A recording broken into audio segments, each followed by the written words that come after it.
About to go live right now on Facebook. So we are live. So the people can see us, and actually I'm gonna share it if I can get to. So I'm gonna share the broadcast to your page too. So it'll be live on your page. Okay.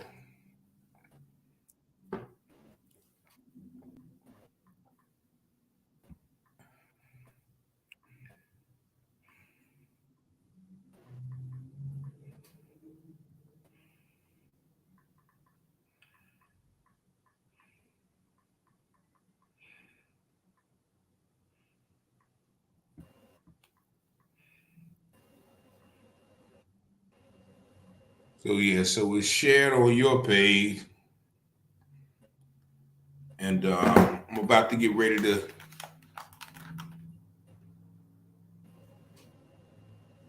go live on. So I'm gonna switch the microphone so you won't be able to hear me to the show start.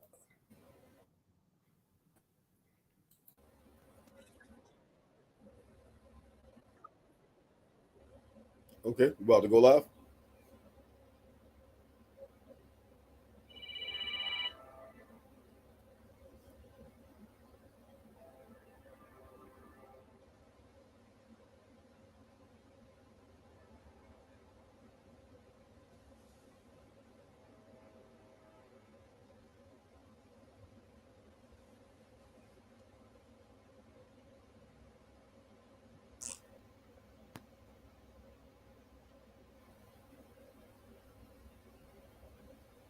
Southside Greenville, North Carolina. I try to be a better man, but folks just don't understand.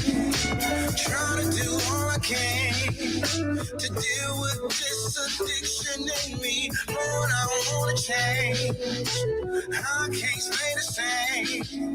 But the sins that in my vein is trying its best just to kill me. Good evening, ladies and gentlemen. Welcome to another episode of the U-Turn Radio Show.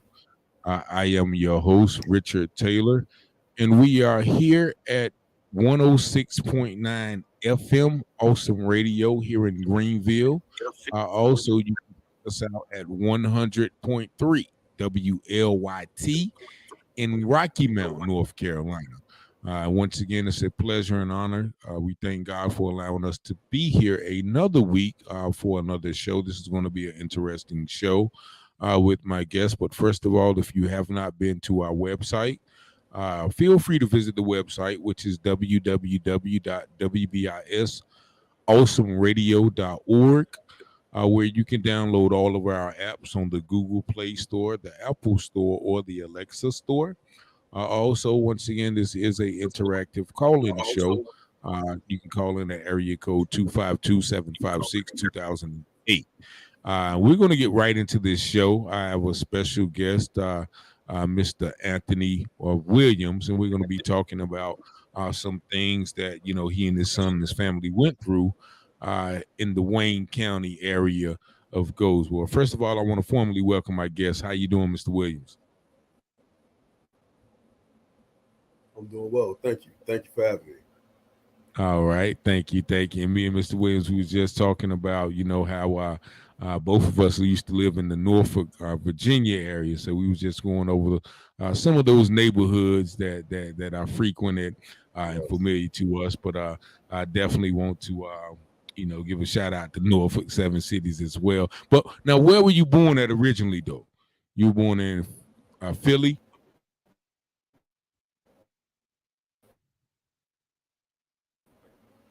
Originally, I was born and raised in Philadelphia.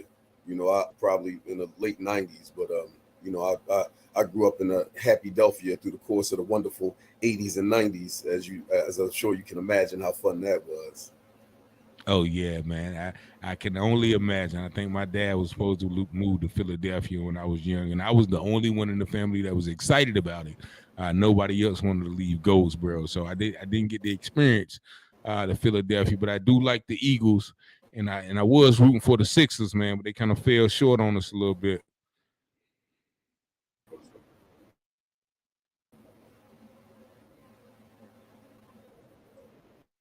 So but we're gonna get right into the story now. Yes, sir.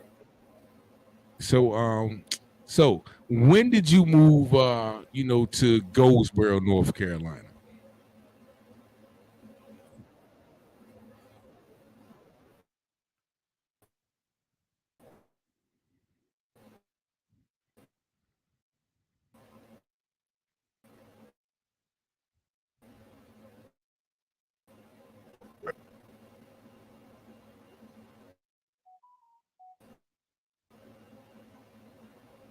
I'm sorry. Can you repeat that for me, brother? Yeah, I said when did you move to Goldsboro, North Carolina?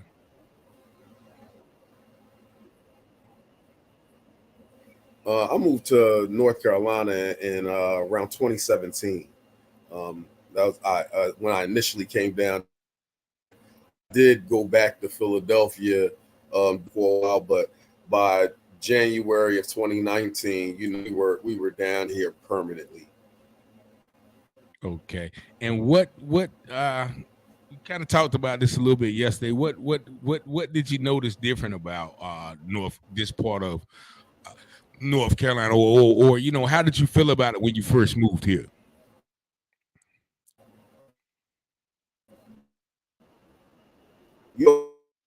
As a Christian, you try to greet and deal with everybody with a certain level of respect. And I noticed there's a very obvious inherent of racism out here it's staggering. It's 1950. I have some older family. I would love to hear some of the little social ill so easily overlooks in this area. It's just it's mind blowing. I think I liked my more secretive. Like, go ahead, dirty at your dinner, but be polite because it's wild. Yeah, and that's funny though, because I think we talked about this the other day too, about when you're around it so much, you kind of don't notice it, or you just ignore it or act like it's not there. But then somebody who's not from here can come in and see it and be like, "Oh, wow, how do y'all put up with that?" And that's the thing. I think that that's an issue with this area. Yes, sir. And so we're gonna get into this. It's crazy. Go ahead. I'm sorry.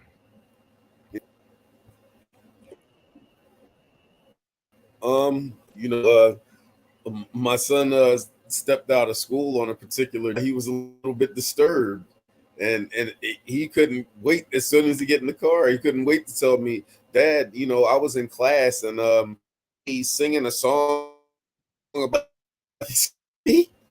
And he goes on to elaborate, how they were studying Clementine Hunter, who was an ex-slave and also an artist in the 1800s, and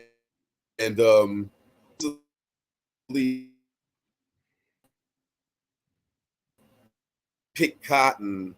This young woman would rather pick cotton for education, or she would rather pick cotton than take. They tried to make the being slave something that was lighthearted or fun or something that someone enjoyed, subjected to, or had no problem with whatsoever. Just ordered it just go when you're talking about slavery, as far as I'm concerned. And of course, they, once they address, we spoke with the principal, and of course they try to just, sweep it under the rug and, act like it never happened, so to speak. And it was a little more alarming that no other parents, raised the issue with, their children, being taught a song, in music class about picking cotton. I mean, that's the level of racial insensitivity is staggering. That's ridiculous. ridiculous. So, and how old was your son at the time when he came home and told you this?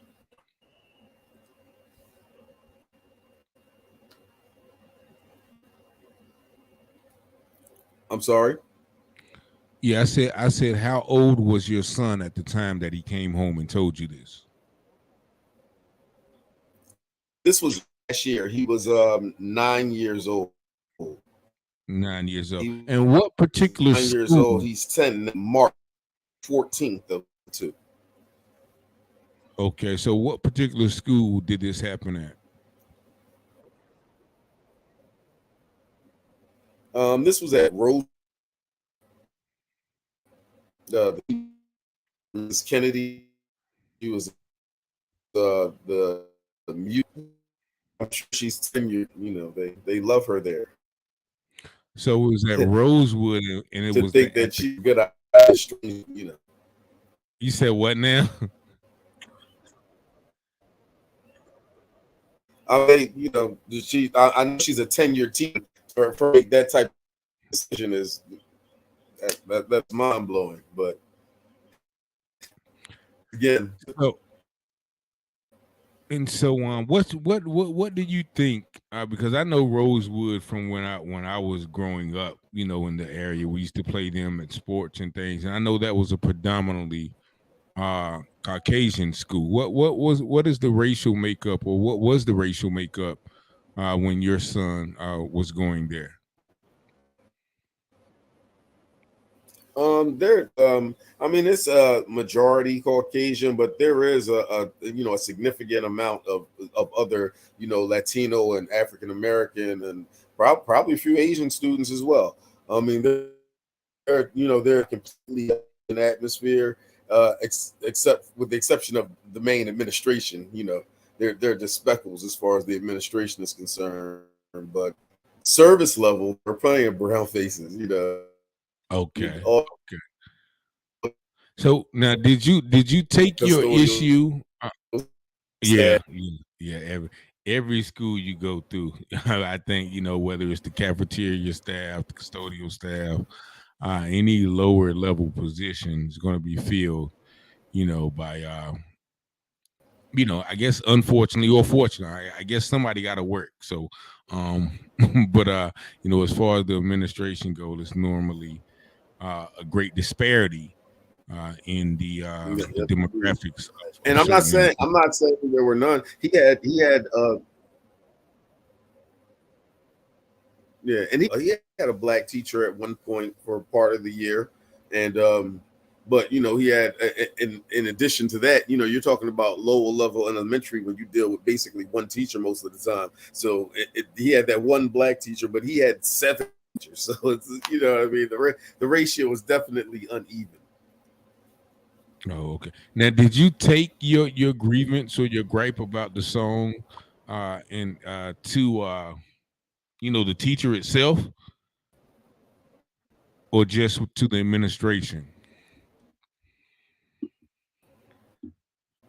Oh yes, I mean, I initially went straight to the principal, and the principal had the teacher contact me by phone, and she actually went as far as attempting to play with my intelligence, and she tried to explain why it was a good idea and why it was harmless for her. This happy little song about picking cotton, and you know, as a fairly well educated 47-year-old black man that was raised in Philadelphia, the city that birthed the nation. I think that was a sad attempt. That, you know, it was kind of like watching Fox News. You know, when you know the truth, and you're watching these idiots pretend that they're real journalists and destroy the truth with horrible perspective. You know, it's one of the blatant things that people do that are racist, where they speak to you in a polite tone and they pretend like the ignorance they're projecting, while they pretend like they have some level of intellect beyond your understanding.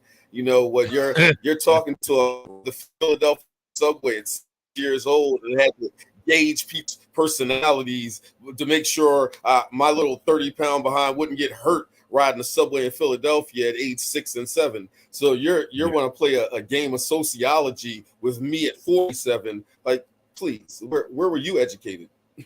because that's ridiculous in itself. But you know, to the audacity, just the audacity. And of course, it went back to the principal, and the principal was very apologetic. And she said, you know, we'll make sure she never teaches this again. We'll make sure that this is removed from the curriculum. I'm like, curriculum? What part of the curriculum was that? What we're teaching?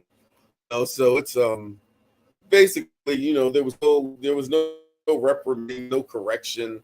But that's not the first issue I've had at the school with the student that started the year in 3rd grade, and I made them put him in 4th grade because he tested on a 6th grade level at his beginning of year exams.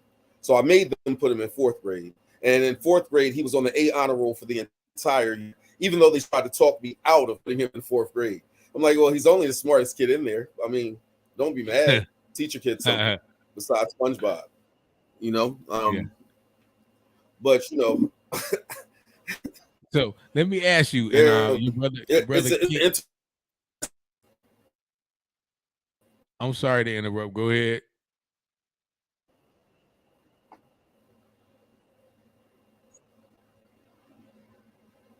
Your brother Kenya Dickerson said, "Proud of you, big bro."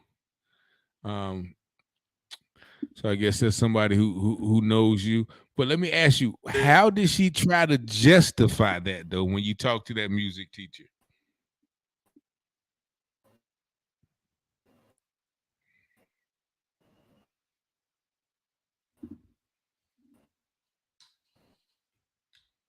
Can you hear me? I'm sorry, I'm losing. I keep breaking up. Yeah. Now I got you. Okay, so how did that music teacher try to justify that though?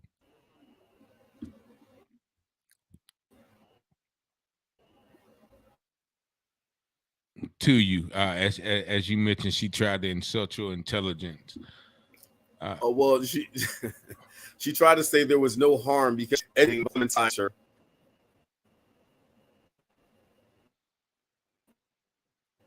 Oh yeah, I mean, she basically, you know, she said appropriate because, you know, it was a very good song. It was a, it was a good song. She even started to sing the song to me over the phone. At which point, I demand it was a little bit too much. That was going to bring me out of the zone of being a good Christian. I was glad we got that. The little I'm happy. Come on, man. Let's be that's crazy.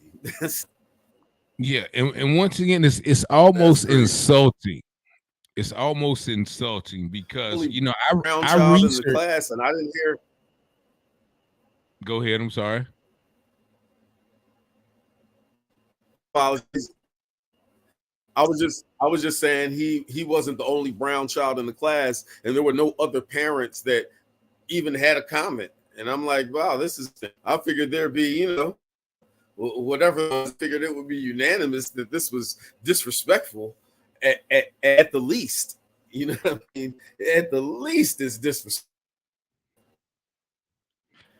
And I'm gonna speak about that a little later because once again, you being from Philadelphia and Norfolk, see a lot of, especially in Philly, you know, I notice a lot of people are more self-conscious about who they are, you know, about who they are as Black people, and you know what has transpired in this country. So you know, there's more of a sense of cultural pride, you know, that is not tied into like when you get into the South. A lot of our culture is tied to just slavery and Jim Crow and, you know, fighting against the wrongs. And that is, you know, a badge of honor to say, oh yeah, I had to drink out of a black fountain, you know, almost, you know, that it's almost considered a badge of honor to be discriminated against, you know, but people from Philly and up north, we not going for that. You know, if that makes sense. Yes. But guess where I come from? My grandmother, her brothers and sisters, and my great grandmother moved to Philadelphia from Rocky Mount, North Carolina, around the times where they were murdering whole towns of black people. So all my peoples are from here. You understand what I'm saying? And it's funny because I'm not familiar with my cousin from Rocky Mount. I just know that that's where mother and them came from in the 1920s when they moved to Philly. They're from here. This is the core. This is the core. On my mother's side, my grandfather and them are from Virginia. I've been to the plantation that his ancestors came from. You dig what I'm saying? I think South Boston, Virginia. Yeah, I think what makes them different though is they weren't willing to stay and put up with it, you know. And they said, "Okay, we got to get out of here because if not, we gonna be done hurt one of these people." You know what I'm saying? Or there were certain people who said, "Okay, well, we're just gonna accept the oppression. You know, this is the way things are down here. Don't look at nobody in the eye. Respect them. Yes, sir. No, sir. You know, they can come in your house and rape your daughter and come in your fields and eat your crops. And oh well, we just have to pray on out." No, some people, and those are the stories that you don't hear about, about old Mr. Willie James. And he's just hypothetical, but the old Mr. Willie James who, shot 4 Klansmen when they came in and tried to take his daughter. They don't glorify, those who I would call heroes. They glorify the ones who, were martyred or lynched or, heroes, right. So that's part of the that's how they mindset. murdered all the Black Panthers. You said what now? Yes, indeed. That's how they murdered all the Black Panthers. They pretended like they were the ones that created the WIC program and free lunches and free breakfast in school. It's like, the Black Panthers made that up. They put the whole country used that stuff. Yeah, they put a false narrative on they those guys. Systematically hated them, but all of them got murdered in their bed. Yeah, They said they had a shootout. We got to take our first station break. Hold on real quick, Mr. Williams. We're going to be right back. Please stay tuned here on Awesome Radio 106.9. Yes, indeed. God hates syncretism. This is Ken Ham on a mission to call the church back to God's word and the gospel. This week, we're looking at the world. Can you hear me? Can you hear me? Yes, sir. Yes, I can hear you. Oh yeah, so I just switched the microphone from the radio station. We got about a minute and a half. But yeah, it's deep though. It's definitely deep, especially with the Panthers. I got Kenya Dickinson. I don't know. Like I said, he said, "I know you, Richard, from Goldsboro. You might know me by my street name, Kodak." Okay. Oh, okay. So I got to see you. I got to see you, man. Yeah, you got to friend me on Facebook or something, but I'm pretty sure I know you. It's been a minute since I've been running around in the streets like that. So, you know what I mean? But definitely I appreciate you for tuning in, my brother. But yeah, man, it's deep, man. Like how the history. That's what I'm saying. We're not taught the history of who we are, but it's evidently, like I said, for that song to be that bothersome to your son, he knows a little more than the average 9-year-old. So I commend you for that, for instilling that sense of, wait a minute, I ain't gonna be singing this song about picking cotton and thinking it's all good. Right. It sounds. Hold on, I gotta wait a minute. The show about to start back up, so I'm gonna switch the microphones real quick, and we can continue right there. Love Languages. For more, visit 5lovelanguages.com. Lord, I hope this ain't too late for me to die up in these streets. Oh Lord, can you help me? And yes, we are back here on 106.9 FM Awesome Radio. Here with my special guest, Anthony Williams. And we were talking about, once again, the differences between the curriculums in school, but also the mindsets of people who are not that accepting of racist curriculum. Where were you at when we left off, Mr. Williams?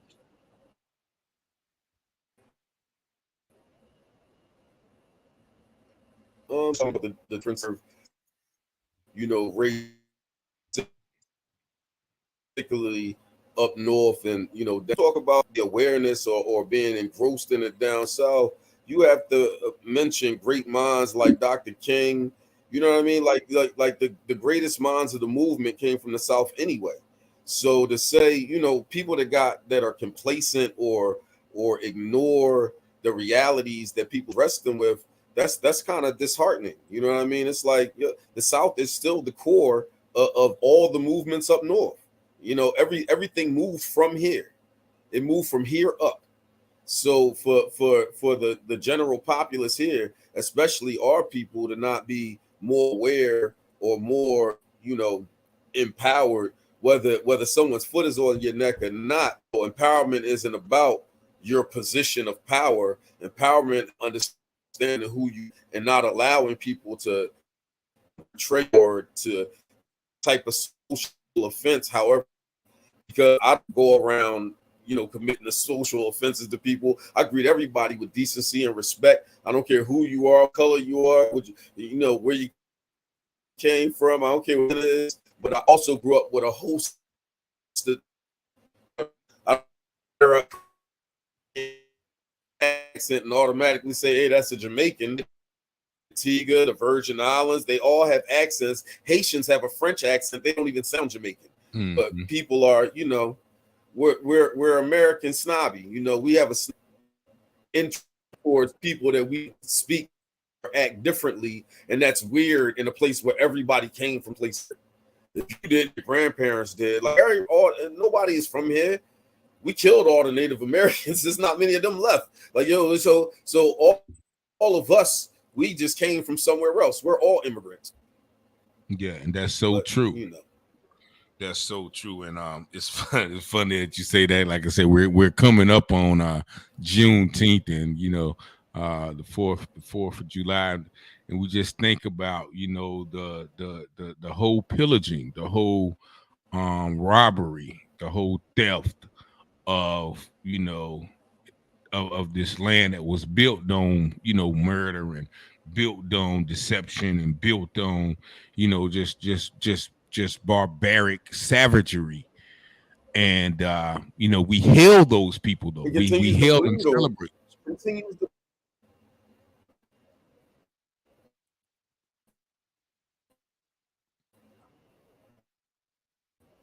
What you say?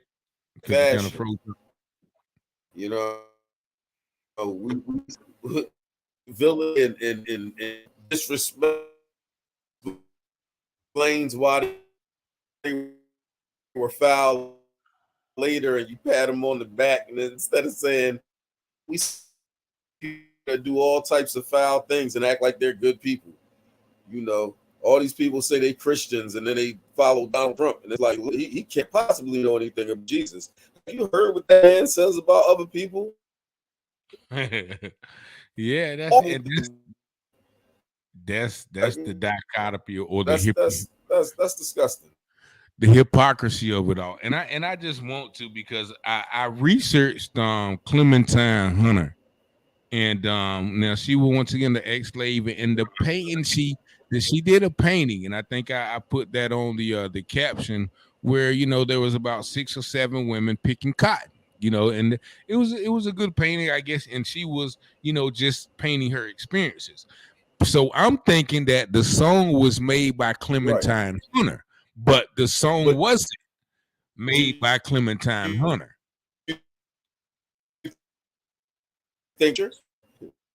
Pardon me? Right. She was the painter. She didn't write the song, so I had to look up the song. I had to look up the song "Cotton Needs a Picking." That's the song your son was made to learn. And there are a lot of versions.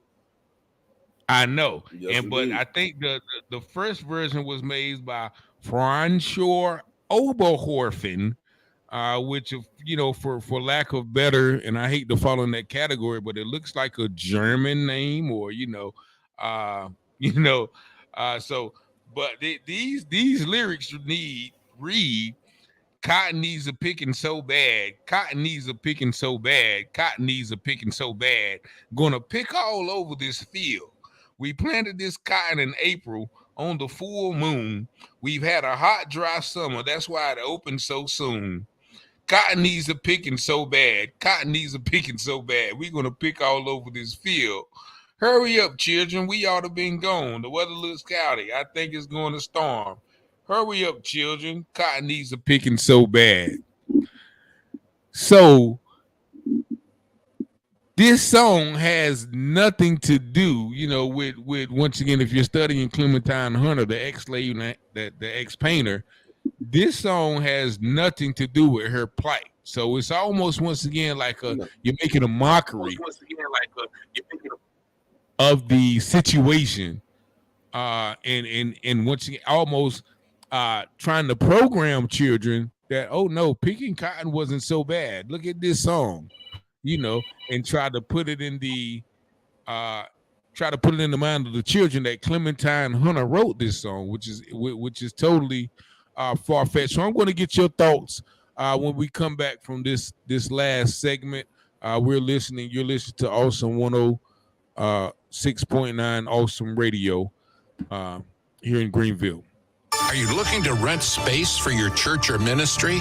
Be sure you check the zoning before you sign. Stay tuned.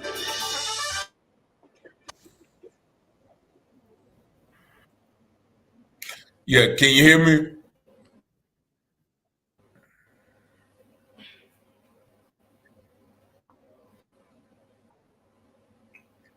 Can you hear me, Mr. Williams? Yeah, I got you. Yes.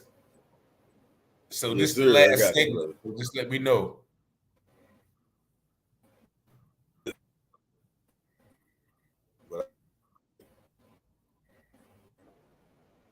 Yeah, I can't hear you. I didn't hear you. What you say?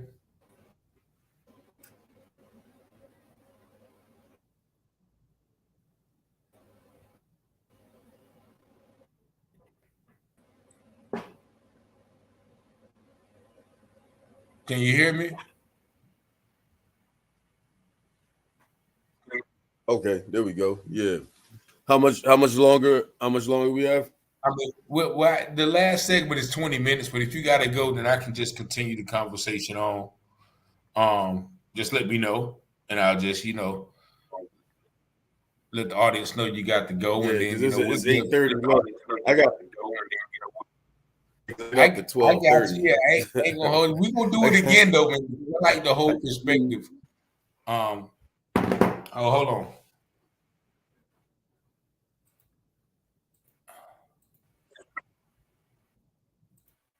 What if I told you I had a cure for anxiety? Would you want it? I'm Lena Ebijamra, and this is Today's Single Christian.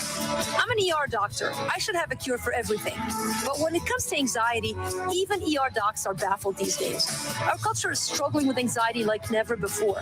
There are more anti-anxiety meds being prescribed than ever, and still, the weight of anxiety is staggering. But what if there was a cure for anxiety? Would you assume it's wishful thinking?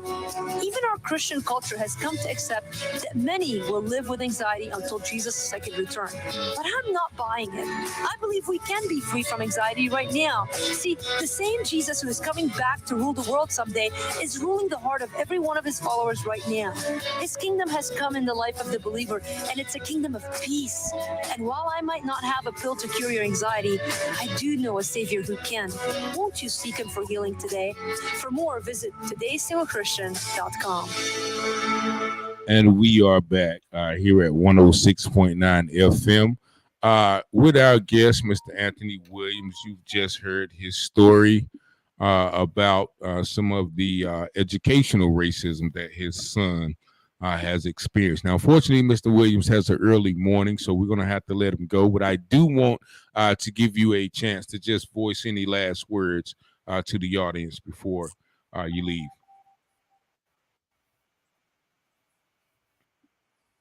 You know, we all basically want the best for our children, and you would hope that every child is given, you know, an equally education without any type of bias or any kind of, you know, because I felt like thought that was like, you know, it sounded almost like, you know, they had a Klan rally somewhere and it was like, this is how you get it, the little black kids like that. It was that level of how.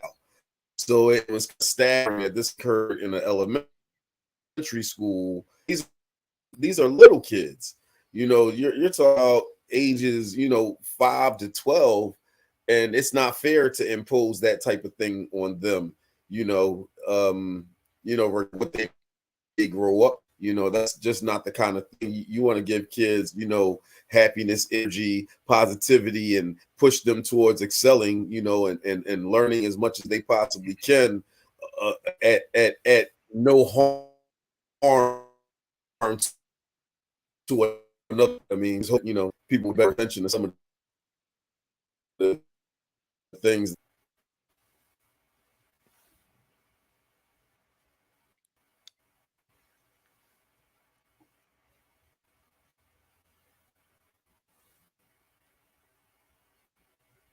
Okay, I think we kind of lost the connection again. Can you hear me? Yes, sir. Oh, okay. Well, yeah, definitely, man. It's been a pleasure to have you. You know, once again, I know you got an early trip, so we're not going to hold you up. But I do want to thank you for taking out the time to share this story, and we're going to keep up with you. I definitely want you on again because you know I like the energy, I like your perspective on things. So you know, when we have another topic, I'm gonna definitely invite you back on, and hopefully you'll be available. But once again, man, continue, you know, to be the good father and to be the good example and to be the good teacher of your child, to allow him to, you know, recognize when something is not right. So I definitely want to thank you, and I bid your family peace and blessings and safety as well on your trip tomorrow. Hey, thank you, brother. I wish you the same, and thank you so much for having me, man. I hope you have a wonderful rest of the evening, and we'll definitely be talking soon. All right, peace and blessings, my brother. All right, so there you have it. Once again, my brother Anthony Willis, excuse me, Anthony Williams, and his story about, you know, his son, you know, going to school and having to learn or recite a song about the pleasure of picking cotton while studying an artist who only an ex-slave artist who only drew a picture of you know, her experiences picking cotton. And once again, that's just a small example or small sample size of the racism that is embedded in the curriculum of our school system.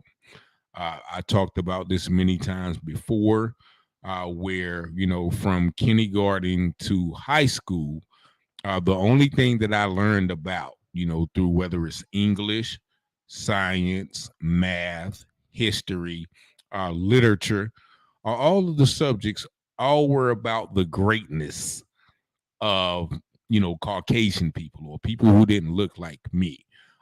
Tom, what was his name? Mark Twain, and, you know, Edgar Allan Poe, and Richard Steinbeck. All of those were the greatest authors. Louis Pasteur, Galileo, you know, Thomas Edison. All of those were the greatest scientists. Pythagorean theorem, isosceles, and all of those were the greatest mathematicians, and so on and so forth. You know, George Washington never told a lie, and you know, so all of the things were embedded in me to look to a person outside myself for greatness. You know, and only thing that, you know, we were taught as Black students, once again from K through 12, was, you know, we were slaves, savages in Africa, Rosa Parks, Martin Luther King, you know, Abraham Lincoln came and saved us from all of our troubles. So subconsciously, you know, you go through that, and you know, what type of empowerment do you have as an African American student, you know, when the only thing you see great does not look like you. And so, you know, I stay harping on that because, and I shared this story about a couple of months ago. My daughter had they do a book report, and the book was called The Great Gatsby. Now, once again, I had to read this book over 30 years ago in my 9th grade year, and I had no interest in the book. You know, none of the characters related to me. None of the characters spoke to my spirit. And actually, I didn't never read the book. I think I passed the test because I was just so good at guessing the answers that they wanted me to put. But in helping my daughter with the book report that she had to do, I actually learned about the perversion and the debauchery of these characters in this book. And once again, all of those characters were Caucasian. And I'm thinking, if I hated to read this book 30 years ago and it taught me nothing, like, you know, it helped me in no part of my life, how is it going to help my 14-year-old daughter 30 years later reading about these savage, these perverse, these dysfunctional characters in this book? So that just allowed me to know and to recognize how outdated, you know, our educational system is, and once again the racist nature that has been embedded in the curriculum. I think about, once again, I mentioned The Adventures of Tom Sawyer and the Huckleberry Finn. Those books are touted as great works of literature, but all throughout that book, there's the word nigger, and there's even a character called Nigger Jim, you know. And so here I am, you know, once again, an 8th grader or a 7th grader or a 9th grader reading that book. How does that empower me? You know, think about it, you know, and I'm pretty sure they have those same quote unquote great works of literature that are in circulation. So, but they never taught me about the greatness of, you know, Mansa Musa or, you know, Steve Biko or, you know, Patrice Lumumba, Queen Nandi, the great Kush empires, the great Swaziland empires, you know, Negro land. They never taught me any of the greatness of, you know, myself. So the basics of education is to first teach a person about themselves, and then next teach them about everyone else. So I think that is a great disservice for all of us who send our children. You know, and of course we have no other choice except to start our own schools. But of course we would rather, you know, buy name brand stuff and then complain about, you know, what we're not getting that we have complete control over, whether it's schools, grocery stores, banks, the 4 pillars of society, healthcare. You know, we have the resources and the economic empowerment to rectify all of these things. You know, with our own resources, but nevertheless, we partition, or we petition the government, and we petition, you know, the school board, and we petition the health board, and all of these things to make things right for us. When it has been clearly documented that, you know, things weren't to be right for us in the beginning. Actually, they said we were more successful in the time of integration, in the time of segregation, than we were during integration, because during segregation we had to band together. We had to, you know, be our own doctors. We had to build our own houses. We had to, you know, cook our own foods. We had to, you know, establish our own banks. And, you know, a lot of people have saw in hindsight the destruction of integration, of great societies, of great businesses, of great organizations, because, you know, we took all of our resources and start giving to a people who didn't even want to be around us, or didn't even, you know, consider us, you know, human and things of that nature. So I think, you know, that whole movement needs to be rethinked and revamped of its value, because, you know, I know if somebody didn't want me around them, I wouldn't bust my head and, take licks. I wouldn't, spend all my money and boycott just to say, yeah, I want, let me eat in your restaurant. If you don't want me at your house, I don't want to be at your house. I'll stay home. But nevertheless, I think, there had been such a mental assault on our people that, we were kind of misled thinking, okay, well, that's the best way to get our dignity back, was to be able to eat in the same restaurants or to use the same toilet as someone who didn't want me in their presence. And going back to the educational aspect of this racism, they call teaching about what happened, what really happened to blacks in those times, a critical race theory. And we have white fragility and white guilt, which doesn't want those things to be taught, which is once again understandable. I wouldn't want nobody to be to tell me how treacherous and savage and barbaric I was, neither, in hindsight. But once again, the truth, as the Bible said, will set you free.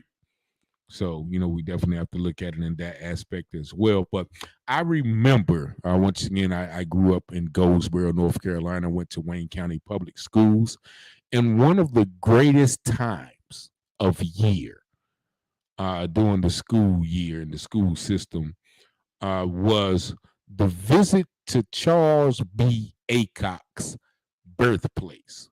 Now, this was, I think, on the outskirts of town, in Pikeville or Fremont or anything, but that was one thing that a lot of students look forward to, was to go out, and actually it was a plantation, let's be honest, where they had, certain things where students can go and churn butter and, look at Charles B. Aycock's home. And fortunately, in hindsight, I was always in trouble during that time of year for some reason. So I never got to go on that field trip. And I'm certainly grateful now, because actually it's a great slap in the face to take African-American children to the birthplace of someone who was a well-known white supremacist, who was actually one of the catalysts or leaders in the Wilmington race riots of 1819, if I'm not mistaken, where over 300 black people were killed and the government was overthrown in Wilmington. He was a self-proclaimed white supremacist who led the attack on, all black society, all black government in Wilmington, North Carolina. And throughout, I assume, because I never once again I made the trip, I assume throughout that trip to that birthplace, none of those things were mentioned. Once again, I'm pretty sure they talked about how good of a child Charles B. Aycock was, how he was the 31st governor, or whatever governor he was, of North Carolina, and how his parents had this great big elaborate house, and this is how they used to churn butter, and but I'm pretty sure they didn't talk about how many slaves he owned, or how many black people that he was responsible for killing or whipping and things of that nature.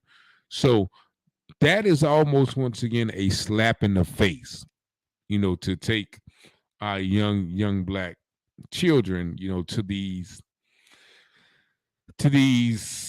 quote unquote great trips. That's just one of them that comes to mind. I think another one was Tryon's Palace with Governor Tryon, and I don't have to look up his history, but considering the time and the dates and the people that this country has chosen to honor, and even the state has chose to honor, I could just imagine, the dastardly deeds that Governor Tryon also perpetrated. And it's funny because I have a close colleague who just completed a book called "Make a Demand," and it chronicles his plight at the University of North Carolina. I hope I don't tell too much because he's not yet published it, but it's chronicled his plight at the University of North Carolina, Chapel Hill, to remove a lot of the racist names off of the buildings that don that school's campus. And I think there were over 40 names that he researched and found how, many of those guys are white supremacists. Many of those guys participated in slavery. Many of those guys participated in the Wilmington race riot. Many of those guys prevented blacks from voting. Many of those guys fought in the Confederate War. So basically, many of those guys were defendants of slavery. And we look at, the University of North Carolina basketball team or the University of North Carolina football team, where, is mostly made up of black players. And it's just almost hypocrisy or oxymoron, to see, black players running up and down the court and running up and down the field, while, and actually the stadium, Kenan Stadium, was named after, once again, a white racist who participated in that Wilmington race riot. And it's, once again, I can just imagine, while looking at those guys running up and down the field, I can't help but to think about the black people who were running from the cannons that Kenan actually fired. I think he was one of the ones that fired this shot. So it gave the command to fire upon the people in Wilmington. And so it just, it's just a mixed up system. Once again, that we honor these establishments, we honor these people, we honor this system that just continuously shows of covertly and overtly of their feelings of, our place in their society. No matter, of course, everybody always talk about how far we've come, and how things are not the same. Slavery by any other name is still slavery. So, we are a slave to this society in a lot of different aspects. We are a slave, once again, to this system that has been set up, by people who, really don't have the best interest of everybody in this country at heart. So this is something that, once again, is near and dear to me, because, once again, I am a victim of this system. I was very, very, very, quote unquote, intelligent, as they said in school. But, around 7th or 8th grade, I became disenchanted with the curriculum I was reading, because I realized that I'm only getting half of the story. And when I began to read outside of school, and then I noticed that a lot of things they were making me to confirm or validate as truth were actually half truth or outright lies. But if I didn't answer the question in the manner that they wanted me to answer, then, I would fail the test. So it all became just an operation of futility to me. And I can't think of anything that I've learned except, reading and mathematics in school that has been a benefit to me, in my adult years. So once again, I hope this has been an informative show. We're coming to the end of the broadcast. I want to thank our radio listening audience here in Greenville and surrounding areas for tuning in here on 106.9 Awesome Radio FM, also 100.3 WLYT in Rocky Mount, North Carolina. Y'all tune in next week where, we'll have another interesting topic. But I certainly thank God for allowing us to be on the air, and I thank God for all of our radio and Facebook listeners as well. Lord, I need you to smile on me. Lord, I'm pleading.